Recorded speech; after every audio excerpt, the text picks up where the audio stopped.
What he's got going here is a situation. Right on. Yeah. The situation is live. The Mark Thompson Show. I am excited about our favorite Britisher who's coming in, yes, with that special brand of analysis. Plus, everything just sounds so good out of his British mouth. How about it? Anthony Davis. Yes. All right. He of the 5-Minute News and the Midas Touch Network. Sir, welcome. What did you think of the debate last night? I thought you were going to ask me about that. I was pleasantly surprised. Do you think that's the right answer? I was pleasantly surprised because I think a lot of us were anxious because we know that Donald Trump does not subscribe to any rules or boundaries. And I was pleasantly surprised. I think that, I've been watching some of the right-wing media to see how they've been reacting, and they are furious. They really are of the impression that it was Kamala Harris's night to win, and, that is not in doubt. They're furious about the moderators. That's what I saw. Yeah, they got a whole bunch of excuses, but at the end of the day, they have a flawed candidate, and they can't say that because they're all worshipping at his altar. So they're not going to change that. He thinks he did great. Of course he does. He's a malignant narcissist. So, well, Anthony, when he shows up in the spin room, I feel as though that's some sort of tacit acknowledgement of the fact that he must know, when you show up to the spin room as the candidate, you're kind of saying, what I meant was, that's trying to rewrite history. That's exactly what he's doing. And that's a typical Trump thing, so people know that. So, I wouldn't want there to be another debate. I don't know that I have the head for that. And I know Kamala Harris has already extended an invitation to Donald Trump for that. And apparently he's already said, no, thank you, only if it's done by Fox. But, this is the problem, isn't it? We live in this polarized America, and there are moments like this in television where we cross the Rubicon of polarization, where Fox viewers for the first time will actually get to hear Donald Trump being held to account, because all they ever hear is how wonderful he is and how everybody thinks he's great and world leaders adore him. And she basically said, world leaders are laughing at you, generals say you are a disgrace, and you are a threat to democracy. And so that is the good thing about these debates, that it puts out the true measure of the situation on the channels that normally don't carry this stuff.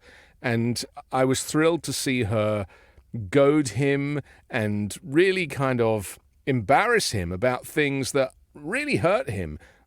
Crowd size is the one, isn't it? When she said, I invite you to Donald Trump's rallies, just see that, he's talking about Hannibal Lecter, fictional characters. She didn't say that was bad. I should just point this out. It's very interesting. She said if you go to his rallies, you'll hear him talk about fictional character Hannibal Lecter. You'll hear him talk about windmills giving you cancer. But what she didn't do, which you must do when you've got brainwashed people watching, is you have to say that those things are weird, bad, and wrong. Because they'll just think, yeah, we go to his rallies and we do hear him talking about windmills and cancer. She assumes that people know that it's weird and wrong, but they don't. So I wish that she had been trained to kind of understand the mindset of the Trump supporter watching. Maybe she just was playing to the independents and the undecided. And she was doing, I thought, effectively the baiting that you're talking about, and he went for all of it. That was something that clearly was studied, planned, and implemented flawlessly, I thought. Yes. The thing that I am glad you mentioned is I would have just made a point of the lies. You don't have to literally run out every one of them, but right. I would have liked integrating, well, sir, that's a lie, and you must know that it's a lie, and then you continue to make your point. If you'd done that repeatedly, I believe that would have been impactful. Well, that was the advice that I gave in my previous commentary about this before the debate, was she must start every sentence with "that's a lie," because then she can pivot and make her point. And it's frustrating because there are so many lies in what he says that it's hard for her in the 2 minutes that she has to kind of go back over all the lies and go, well, that was a lie, that was the lie, that was a lie.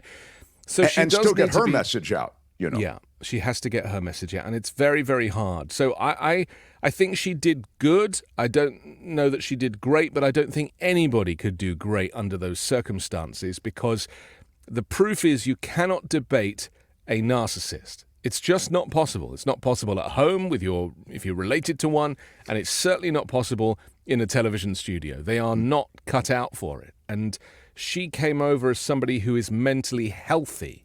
And it's important that we talk about being mentally healthy versus being mentally ill and mentally compromised. And that was clear as day for me. Yeah. We have the biggest rallies, the most incredible rallies in the history of politics. Yeah, right. I mean, he really went for the rally thing. He and caved. Eating the dogs. Yeah, and the eating the dogs thing. This is that Laura Loomer. You know, he's hanging That's with right. the right-wing media sphere, and so he's speaking in the language of the right-wing media sphere. There's a shorthand that those people all use. Yeah. The rest of us don't know it because we don't live in that place. Well, But he it was doesn't realize that it's a conspiracy theory. He thinks everyone's talking about it. Exactly. If you watch Sean Hannity, which is like having my head held underwater, you begin to get some of this. And it's the only thing I would say now as bad, and this goes to something you're saying, as watching Sean Hannity or watching any of these people, Laura Ingraham, whomever on Fox News Channel, these opinion people, Jesse Waters, I guess is the new flavor of the month.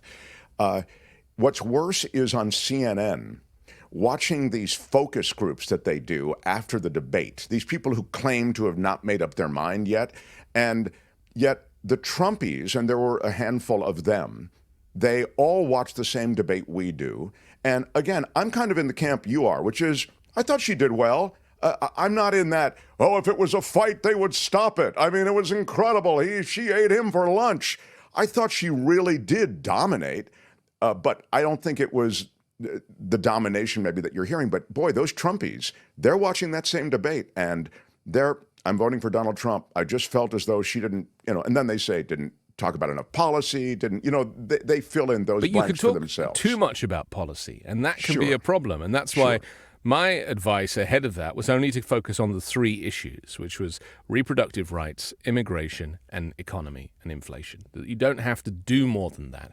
And he had was been going to told focus the on same. that, on immigration, and not to interrupt, but he wanted to get back to immigration and the economy, but he just couldn't stay there. Well, because he'd been told that immigration was where it's at for him, and so he tried to make every answer about immigration, which made him look foolish. And when she talked about things like the healthcare plan, he had no answer. He said, "Well, it's a what was the word he said? He came up with something that was just like, really? I have a concept. I have a concept. That's right. Like, it's never going to wash with people. So, the diehard Trump fans obviously probably think he did great because he was rude and aggressive and abusive. But for the undecided, which is really who this debate was for, and the independent voters, I think that they will see that Kamala Harris is none of the things that Trump has been setting her up as. She's not a communist. She's not a Marxist. She's not a talentless female who hasn't done anything. Oh, that's the other thing. When he said you've had in the final closing statement, I knew he was going to say this. You've been doing it for 3.5 years and you haven't done anything. She should have preempted that by saying, we've tried to get all these things through and you guys keep blocking them. Because that's the key, isn't it? I felt that was something that he wanted to clearly studied. He did no prep clearly on this. Yes, he hung around with this Laura Loomer woman who just kind of filled him with all these conspiracy things, as you say, but he didn't do any prep. And the things that I talked about prior to this debate that I was concerned about were associated with the comfort that he feels on stage and as a showman. So I was concerned about that. But he was almost too comfortable. So he forgot some of the stuff that was clearly laid in as strategy until, as you say, the end. And then he did his 3.5 year thing. Yes. They've had 3.5 years to do it. So She should have known that was coming. That's my point. Thank you. He uncorked it too late, so that was Yes. a failing of his. But she should have anticipated it because I thought it was going to come up sooner. And as you say, preemptively said, you're going to hear that we had 3.5 years to do this or whatever. Why didn't we do it? And then done what you're talking about, which is to say, and he blocked it. Donald Trump blocked the legislation, the very legislation that he claims to have wanted. He also has no capacity to listen. So when she was saying things, he does that kind of gurney, face, which is, it's a face only a mother could love, that face. And then he doesn't really respond to what's been said. He's just on his own track. And because he'd done no prep, he was relying on his kind of rally rhetoric. And, everyone's heard it before. So there was nothing new. And that is going to be a problem for some people, especially when it comes to his, what she called a sales tax, and he said it's not a sales tax, but basically the tariffs on foreign imports, which economists have debunked. And she made that point. I just wish, because she is a bit of a word salad smith, if that's indeed a word salad smith, she sometimes used too many words to make the point.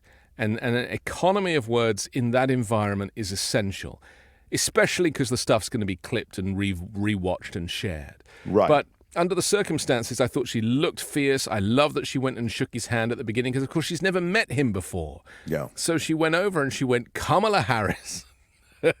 Yeah, she took control. It was quite impressive. She did. She took control. Just on the tariff thing, because I got an interesting email from one of our viewer listeners. I wish she would have explained how a tariff works, says Yes. GZ. Yes. It would have shown how stupid he is. A tariff is a tax on imported goods. We pay that, said this viewer listener. And I thought there was an opportunity to explain, and it's not a difficult concept, how crippling tariffs can be. You have to explain everything. You have to work on the assumption that people watching have never watched anything political before, because that's what these events are. They are an opportunity to connect with people that are not engaged with politics, or low information voters, as some people tragically call them. And we really need to recognize that Kamala Harris is good at this. She's very good at taking direction, but, maybe it was a case that too many people were advising her. That's often the case. You have too much in your head almost. People don't leave my rallies. People don't leave my rallies. People don't leave my rallies. Oh, yes, they do. Yes, because they're bored. Boy, he really went for every bit of bait that she laid out there. And the stuff about, she said, I'm from a middle-class family. My dad didn't give me $400 million, and then I didn't go bankrupt 6 times. And that hurt him so much, and he couldn't. Here's the other thing: that $400 million is by, that's the modern exchange rate, right? That takes inflation into account. He couldn't work that bit out. He was like, it was far less than that. Well, yeah, of course it was, because it was like 1972. We have to allow for inflation, but he couldn't understand that was the point that she was making, and so he's just. I wish she'd have said stuff like, "Oh, are you dumb or something?" Or I don't know. This guy's an idiot. I wanted her to do this, like crazy when he was talking, like crazy eyes. You and I part company on that. I think that might have been a little too in your face, but I understand the temptation. I mean, I thought she held her fire pretty beautifully in a couple of instances, where he was trying to kind of. She was graceful. Yes, bait her back. But look, I love that you spend a couple of minutes with us, and the Midas Touch Network is exploding, and you're exploding with them, and you're one of the reasons that they're doing so well. I love your stuff with Bandy Lee that you do regularly, and the 5-Minute News. So tell me, are you leaving us for a week or something, and then you're going to be back? I'm taking a short vacation, but I'm going to one of the worst places in America. I'm going to somewhere that has been ruined by Kamala Harris. You can't even walk there at night because of the levels of homelessness and the violence. So, I'm popping to San Francisco for a couple of days. What? Well, that's our, our original home base. So, That's right, yeah. Say hi to everybody for us. Well, we love our time with you, and when you get back, please, we'll do a whole debrief on your trip and on San Francisco and on any thoughts you have going forward. But love that you spent a couple of minutes with us. Anthony Davis, I know it. Everybody on your feet for the great Brit, my favorite Brit. Anthony Davis, everybody. Thanks, pal.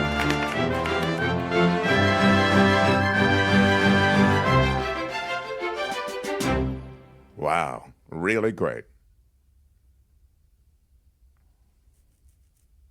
Hi, it's Mark, and I thought that was great. Hit the notification bell, you'll know whenever there's a new video being dropped, and please subscribe to our channel to help us save the universe.